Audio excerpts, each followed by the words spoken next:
Vamos a continuar con el libro de Hebreos.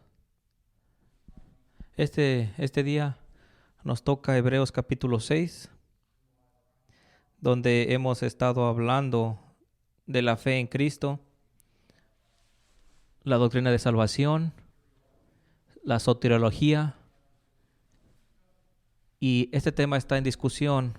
Capítulo 6 es uno de los capítulos más controversiales y debatibles de la Biblia por mucho. De hecho, el capítulo 6 es tan controversial en el texto, en el Nuevo Testamento, es el más citado. La razón por la cual es esto es, si leemos capítulo 6, específicamente versículo 4 al 6, pareciera que aquellos que están en la fe pueden perder su salvación. Pareciera que enseña esto. No creo que este texto enseñe esto, pero alguna gente argumenta que creyentes verdaderos, gente que el Padre ha declarado conocer al Hijo, aquellos que el Hijo ha muerto en el Calvario, aquellos por la cual Cristo pagó por sus pecados. De hecho, creyentes verdaderos pueden perder su salvación. Ellos argumentan esto. No estoy convencido por sus argumentos. Creo que el Nuevo Testamento enseña lo opuesto. Pareciera este texto, cuando lo leemos sin contexto, que aquellos que hayan sido elegidos, aquellos que el Hijo ha comprado y que el Espíritu Santo ha hecho el trabajo, aquellos justificados, creyentes verdaderos, Dios les da la gracia para perseverar, la doctrina que nosotros llamamos la doctrina de la perseverancia de los santos. Así que Juan capítulo 8, vamos a leer versículo 35 en el Evangelio de Juan.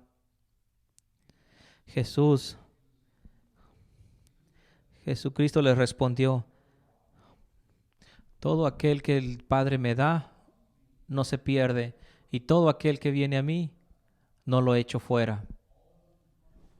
Aquellos que vienen al Señor por el decreto del Padre, Jesús no los echa fuera, dice él. Y esta es la voluntad de mi Padre, que no pierda a nadie de todos lo que Dios me ha dado, pero que lo resucite el último día. Que todo aquel que vea al Hijo y crea en Él, tendrá vida eterna. Vida eterna. No una vida que termina y que en algún tiempo la pierdes. No, una vida eterna. No le echo fuera, dice Jesús. Vida eterna, y lo resucitaré en el día postrero. Juan continúa este punto en el capítulo 10, solamente unos capítulos adelante. En el versículo 27 da el mismo argumento. Jesús dice: mis ovejas oyen mi voz, y yo las conozco y me siguen, y yo les doy vida eterna. Jesús les da vida eterna. ¿A quién? A sus ovejas. Vida eterna. Y no perecerán jamás, ni nadie las arrebatará de mi mano. Mi Padre, que me las dio, es mayor que todos, y nadie las puede arrebatar de la mano de mi Padre. Yo y el Padre uno somos. Esas ovejas que el Padre ha decretado que vayan al Hijo, que el Hijo las ha comprado, nada las puede arrebatar de su mano. La seguridad de la salvación es segura. Pablo, una vez más, Romanos capítulo 8, en el versículo 35, Pablo dice: ¿quién nos puede separar del amor de Cristo? ¿Quién? ¿Quién nos puede separar del amor de Cristo? ¿Tribulación o angustia? ¿Persecución, hambre, desnudez o peligro o espada? Como está escrito: por causa de ti somos muertos todo el tiempo. Somos contados como ovejas de matadero. Antes, en todas estas cosas, somos más que vencedores por medio de aquel del que nos amó. Por lo cual estoy seguro que ni la muerte, ni la vida, ni ángeles, ni principados, ni potestades, ni lo presente, ni lo venir, ni lo alto, ni lo profundo, ni ninguna otra cosa creada nos podrá separar del amor de Dios, que es en Cristo Jesús, Señor nuestro. El Nuevo Testamento habla de aquellos que son justificados, creyentes verdaderos, perseverarán hasta el final y Dios les dará la gracia necesaria para continuar en la fe. Es lo que el texto enseña. Y nuestros oponentes dicen, bueno, Hebreos 6. Hebreos capítulo 6 pareciera que enseña lo contrario. Pareciera que enseña que estos justificados creyentes pueden ser apóstatas. Nuestros amigos arminianos argumentan en esto. Creen que cuando Jesús murió en el Calvario, murió para hacer una expiación potencial, universal, y que el hombre puede reconocer, ganar esa salvación por su libre voluntad. Si fuera así por su libertad, también puede rechazarla. Ese es el argumento. El católico enseña algo similar. Ellos enseñan que hay dos tipos de pecados. No quiero ir muy técnico en esto, pero creen que hay pecados veniales. Veniales, hay un castigo temporal que estos individuos pagarán en el purgatorio, pero también creen que llaman pecados mortales. Pecados mortales en la Iglesia Católica son pecados que son tan malos en su terminología que están fuera del estado de gracia. Asesinato, adulterio, suicidio. Si te preguntas por qué la Iglesia Católica ven a un suicida en el infierno y no hay seguridad en su salvación, porque es un pecado mortal. Y no hay otra cosa más que el infierno, no hay arrepentimiento. Pero ¿es esto lo que enseña Hebreos 6? ¿Qué es lo que enseña Hebreos capítulo 6? Vamos a empezar en el versículo 4.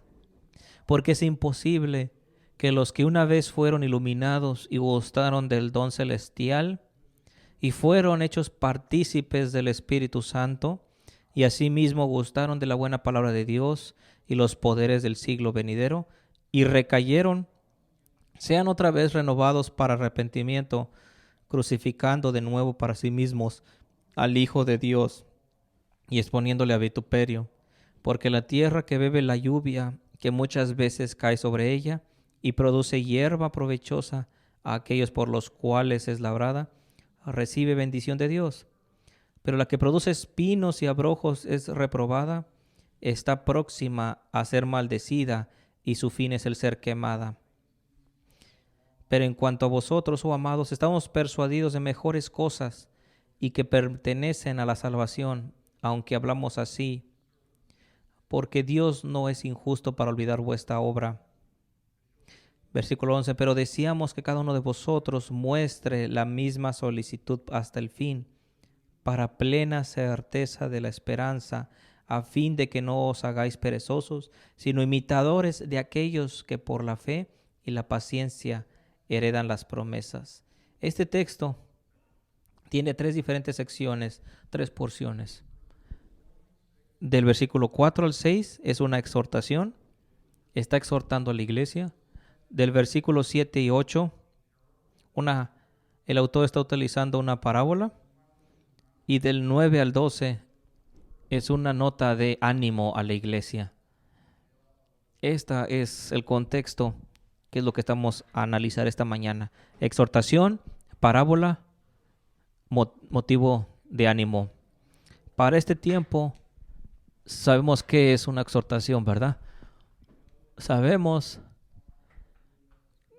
que da la verdad, nos da la advertencia, la exhortación. Lo hace en Hebreos 2. No menosprecies la salvación. ¿Recuerdas qué dice? Hebreos capítulo 3 también.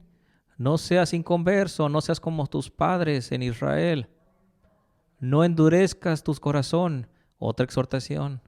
Y la semana pasada vimos otra exhortación.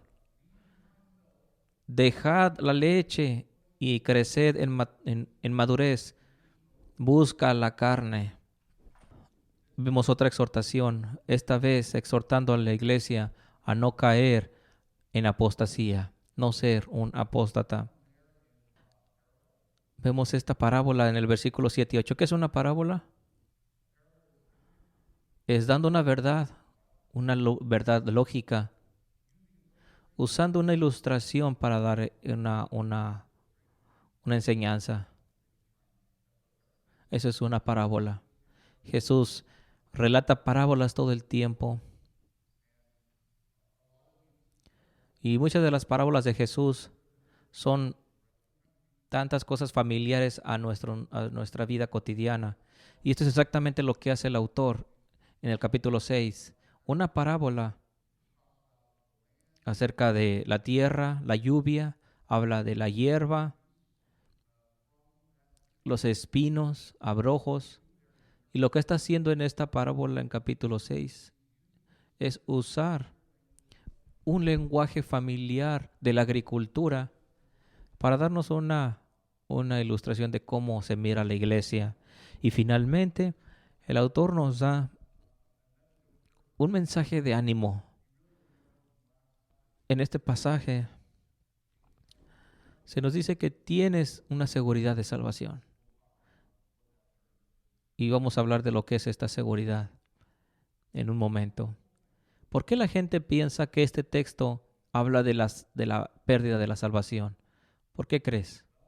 Bueno, la razón principal, la gente no lee su Biblia en contexto. Van a un versículo, mira, este versículo dice esto y está hablando de mí.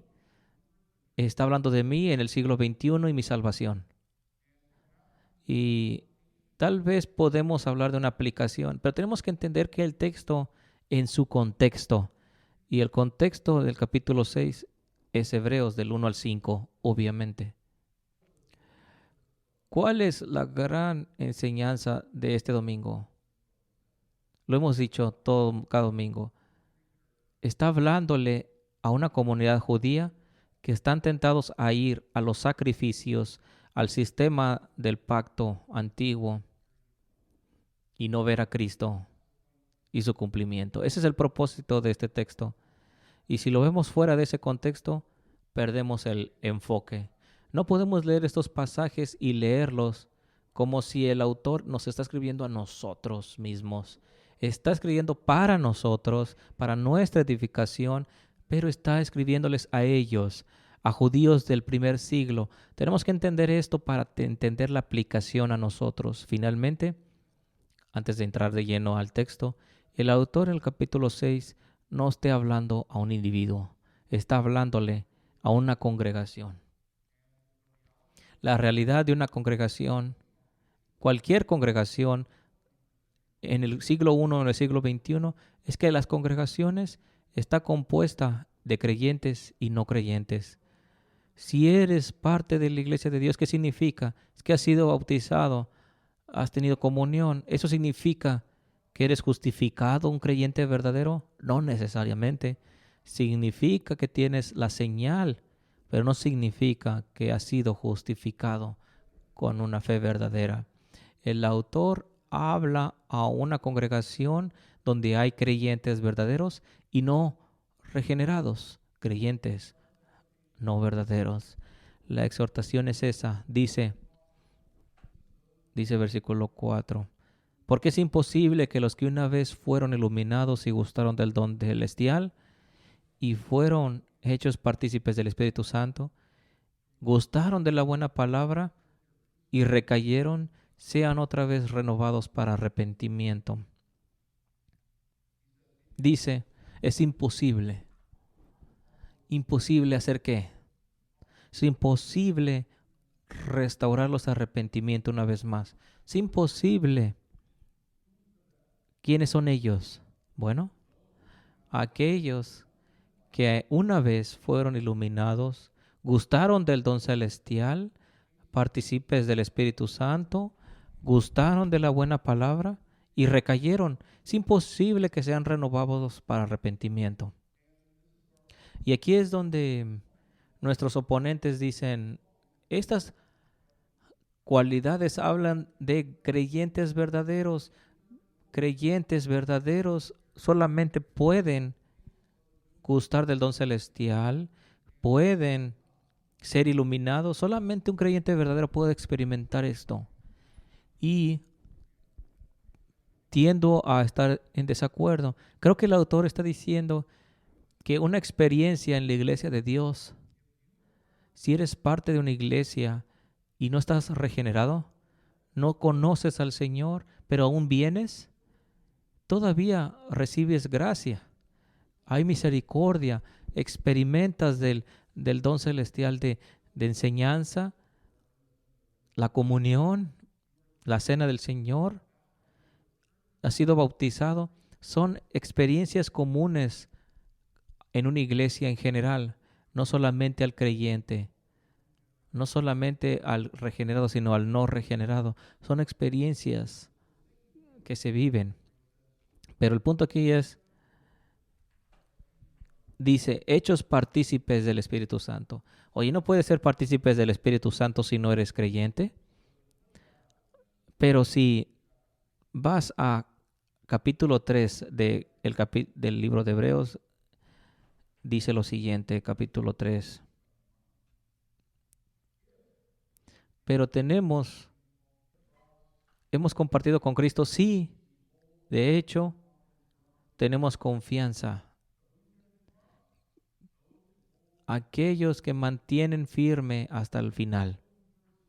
Aquellos que perseveran en la fe son aquellos que son sirvientes de Cristo. Capítulo 6. Hasta que perseveren hasta el final, no. Han dejado la fe. No perseveraron. Ese es el punto. Que no fueron verdaderamente partícipes del Espíritu. El Espíritu Santo habita en la congregación de Dios, pero no en ellos mismos. El autor dice, es imposible restaurarlos para arrepentimiento. ¿Por qué? ¿Por qué recayeron? No es una apostasía general. ¿Cuál fue? Crucificando de nuevo para sí mismos al Hijo de Dios y exponiéndole a vituperio. Y aquí nuestros oponentes dicen, ¿ves? Cristo murió por ellos. Cristo murió por ellos. ¿Es verdad? Que Cristo literalmente pagó por sus pecados. Estos individuos que han dejado a la iglesia, que le dieron la espalda a Dios. No creo que es lo que está diciendo. Está diciendo, ¿cuál es el contexto? Tenemos que preguntarnos. ¿Qué es lo que están haciendo estos individuos? Han venido a la iglesia, profesan que Cristo es Señor, Cristo es Rey, Él es el cumplimiento del templo, del sacerdocio. En Éxodo 12, cuando los israelitas son mandados pintar la sangre de un cordero en sus casas en la Pascua, ellos llegan a la iglesia y dicen, Cristo es el cumplimiento de ese sacrificio. ¿Y ahora qué están haciendo?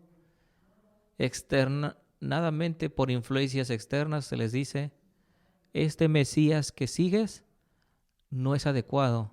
Necesitas un sacerdote, tienes que ir al templo. Ahora llega a la iglesia, profesa que Cristo es Señor, que Cristo es Rey, y el siguiente día se muestra cargando un cordero, yendo al templo para hacer sacrificio. Y el autor dice, si crees que ese sacrificio, que ir al templo, ir al antiguo sistema te hace bueno, estás muy mal. Cristo es el último sacrificio.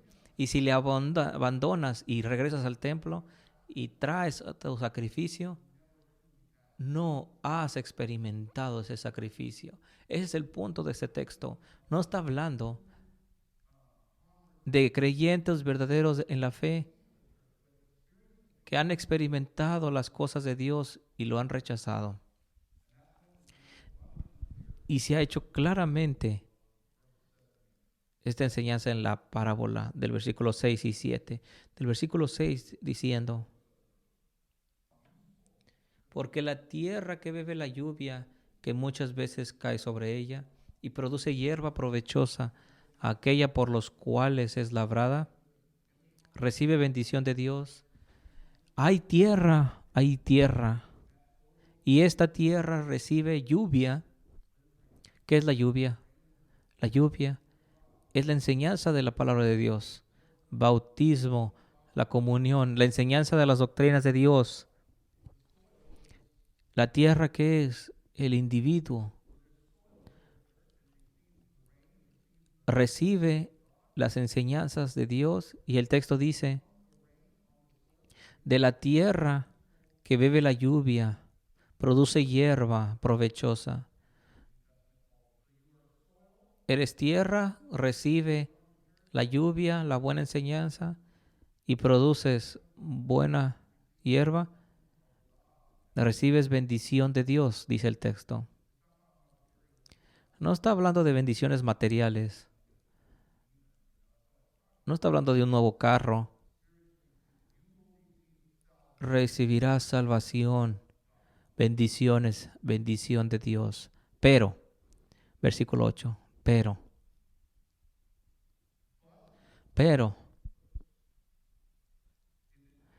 la que produce espinos y abrojos es reprobada, está próxima a ser maldecida, y su fin es el ser quemada. ¿Qué está diciendo este texto? En la congregación de Dios hay buena tierra y hay mala tierra. Y ambas tierras reciben la misma lluvia. Ambas reciben la enseñanza del Señor, ambas reciben la exposición del púlpito, ambas reciben bautismo, ambas reciben la comunión, ambas reciben la gracia, ambas reciben la comunión con el Espíritu. Y hay dos diferentes productos de esto. La una produce hierba provechosa y la otra produce espinos y abrojo. La una recibe bendición de Dios, la salvación.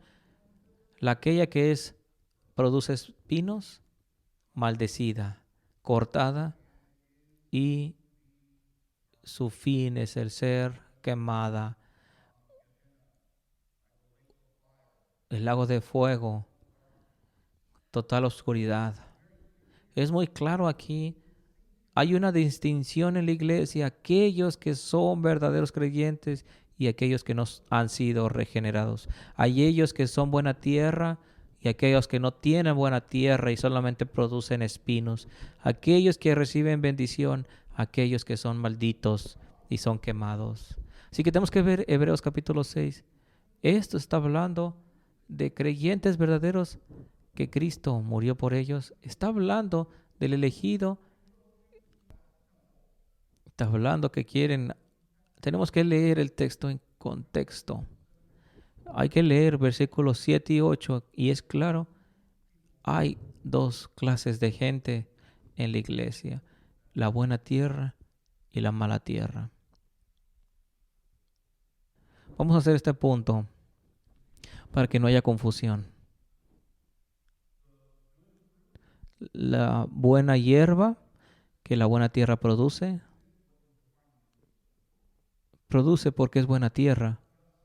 No somos justificados por nuestra buena fruta. No somos justificados delante de Dios por nuestras buenas obras, pero somos justificados porque somos buena tierra, porque Dios ha dado gracia para darnos fe en creer. Y es a través de esa fe que producimos buenas obras. Esas buenas obras definen lo que es la buena tierra. Esto es significante. No puedes mezclarlo. No vengo a la iglesia tratando de complacer a Dios. No. Vengo a la iglesia para tener comunión con Él y con sus otros hijos. Y esa obediencia, esa fe que produce obediencia, soy bendecido. Esa es una gran distinción. No es acerca de la semántica, no hay semántica. La buena tierra produce buen fruto. El buen fruto no produce buena tierra. Finalmente, el versículo 9, el autor empieza a motivar a la iglesia después de dar una exhortación grandísima con un lenguaje muy fuerte, llamándoles: temo que caigas en apostasía. Y entonces ahora llega un tono más pastoral. Pero en cuanto a vosotros, hemos dado esta exhortación tan fuerte, pero en tu caso, amados, pero a cuanto a vosotros, oh amados, vas a notar que el autor está usando un lenguaje general. Ellos se fueron, ellos hicieron esto, pero cuando quiere animar a la iglesia dice: pero tú, en tu caso, lo hace personal. En tu caso, amado, amados. Es el único versículo en el libro de Hebreos que usa la palabra amados. Amados por aquellos que amo. Pero en cuanto a vosotros, amados, estamos persuadidos de cosas mejores. Estamos seguros que no caerás en apostasía, que no caerás. Hay cosas mejores en tu caso y que pertenecen a la salvación. Me doy cuenta que en la iglesia tienes buena y mala tierra, creyentes e inconversos, pero creemos que tú eres buena tierra, que tú tienes las cosas y las bendiciones de Dios. Versículo 10. Porque Dios no es injusto. Otra no negativa. Porque Dios es justo, ¿verdad? Porque Dios no es injusto para olvidar vuestra obra y el trabajo de amor que habéis mostrado hacia su nombre, habiendo servido a los santos y sirviéndoles aún. Un texto difícil, difícil texto. Normalmente no hablamos de las justicias de Dios y aplicándolas a nosotros. Normalmente cuando oramos, no oramos por los juicios de Dios, porque si fuera así, estaríamos orando por nuestra condenación, ¿verdad? Normalmente cuando oramos por su juicio, hablamos de algo externo, el aborto en los Estados Unidos, o que traiga justicia. Pero raramente oramos por justicia en nuestras propias vidas. Sé misericordioso, no, que no tengas un juicio contra nosotros. Pero el autor dice aquí, habla de la justicia. Dice: recuerda nuestras obras. Pero la Biblia habla de que nuestras obras son solamente trapos sucios. No. Este texto entonces, nosotros para los protestantes es difícil,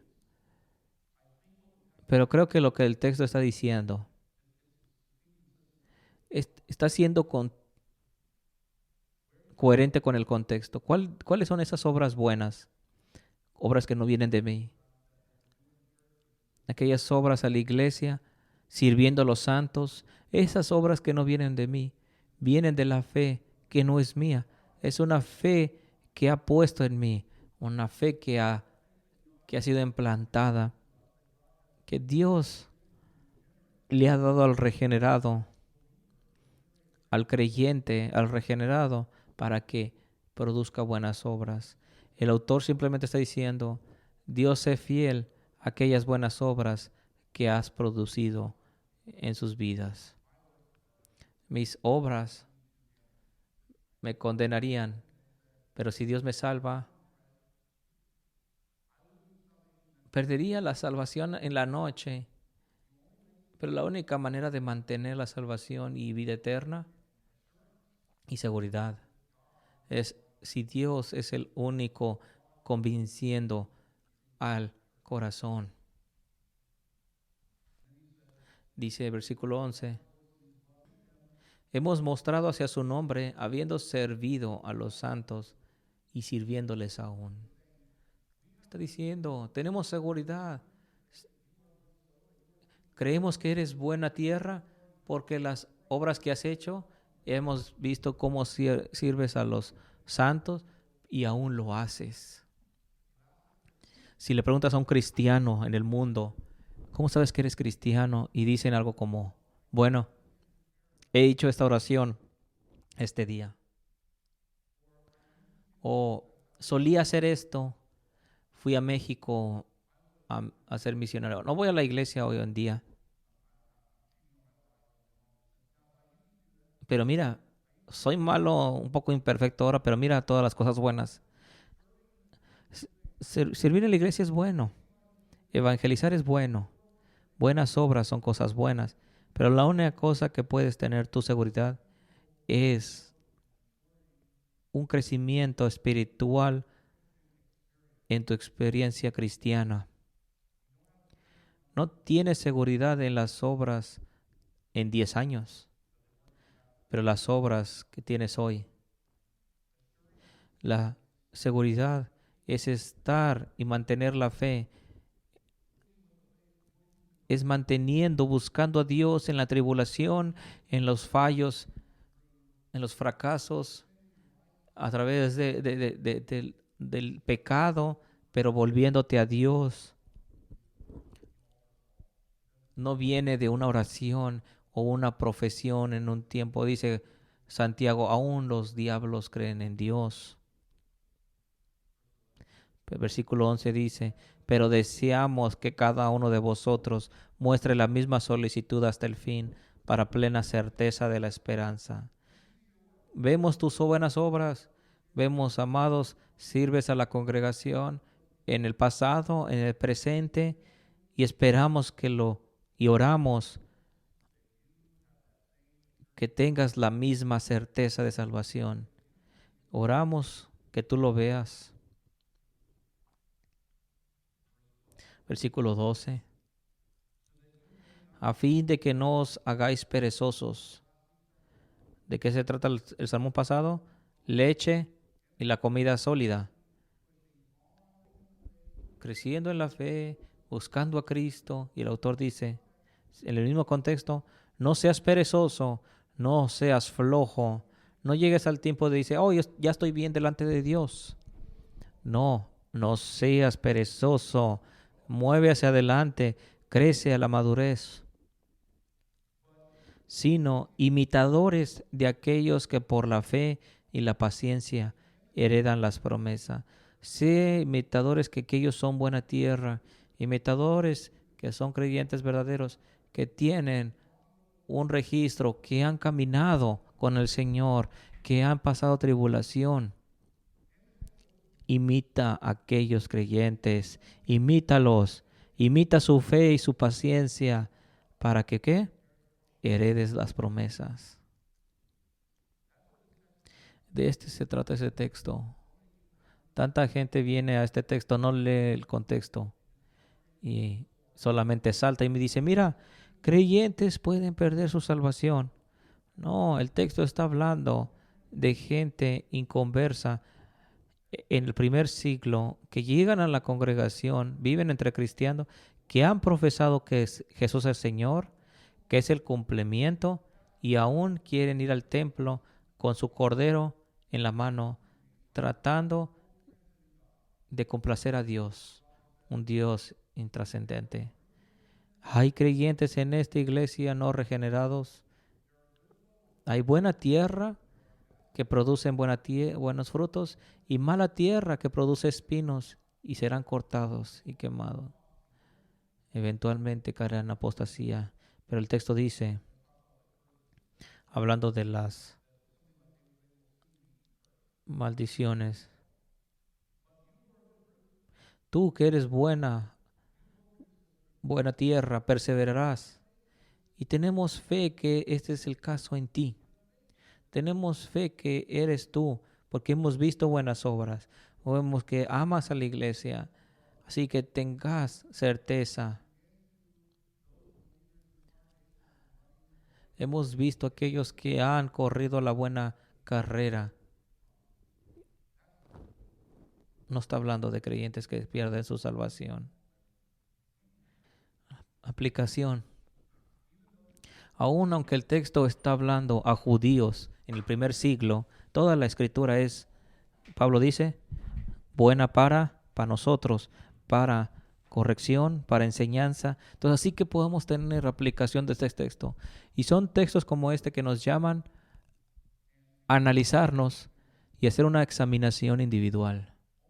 Solamente tú puedes preguntar, ¿por qué estoy en esta iglesia? ¿Por qué me muestro cada domingo?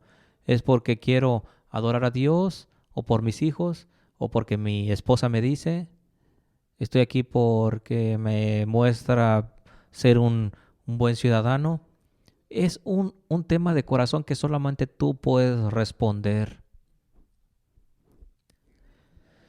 Y todos conocemos a la gente que va a la iglesia, que por 10, 15 años, que una vez que fueron partes de las congregaciones y se fueron, y cuando digo se fueron, por convicciones teológicas es diferente, pero se han convertido en apóstatas, que una vez tuvieron comunión,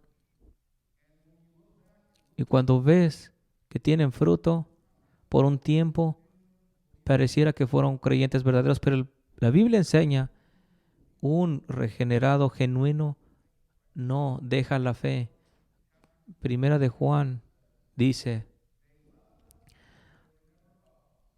se fueron porque nunca eran de nosotros. Nunca fueron de nosotros. Quiero enfatizar esto una vez más. Una fe salvadora es una fe que obedece. Es salvo por fe en su trabajo en la Cristo. Ha quitado la naturaleza caída y ha imputado su justicia en mi persona. Ese es el Evangelio. Eres justificado por fe y en Cristo para su gloria, pero esa fe nunca viene sola. No eres justificado por solamente creer, para no creer en el mismo creer que el mundo secular cree, que solamente dicen que Jesús que existió. También los diablos creen esto. No, somos justificados con una fe verdadera y que esa fe produce esas buenas obras. Esas buenas obras no producen la fe. No te confundas. Punto final. ¿Dónde no estás siendo obediente en tu vida? Como he dicho, el autor está diciendo y está predicando a un mensaje general a la congregación, creyentes y no creyentes. Y cuando este mensaje llega a buena tierra, causa a la buena tierra a tener una fe más profunda y una convicción en el señorío de Jesús. Para la mala tierra, causa dureza. Es un mensaje que eventualmente causa necedad. Si estás pensando en tu mente, yo sé que soy bueno, yo sé que he sido obediente al Señor y que es bueno para mí, tienes que orar. Si escuchas este mensaje y te dices a ti mismo, ¿dónde puedo ser más obediente? Estás corriendo la buena carrera. Vamos a esforzarnos por obediencia, perseverancia en el Señor y que podamos terminar esta carrera buena. Vamos a orar. Gracias, Señor, por tu palabra. Gracias que no solamente nos daste un cheque, que no nos dejaste en un autobús ahí, pero nos transformas para ser como tú, que nos has justificado, que nos has llamado de la oscuridad a la luz. Te agradecemos también que nos santificas, que nos haces más como tu Hijo. Te agradecemos que nos das la gracia necesaria para perseverar esta carrera. Señor, que tengamos más gracia de esta, que no caigamos en apostasía, sino que nos esforcemos en estar en esta fe y que terminemos la carrera hasta el fin. En nombre de Jesús. Amén.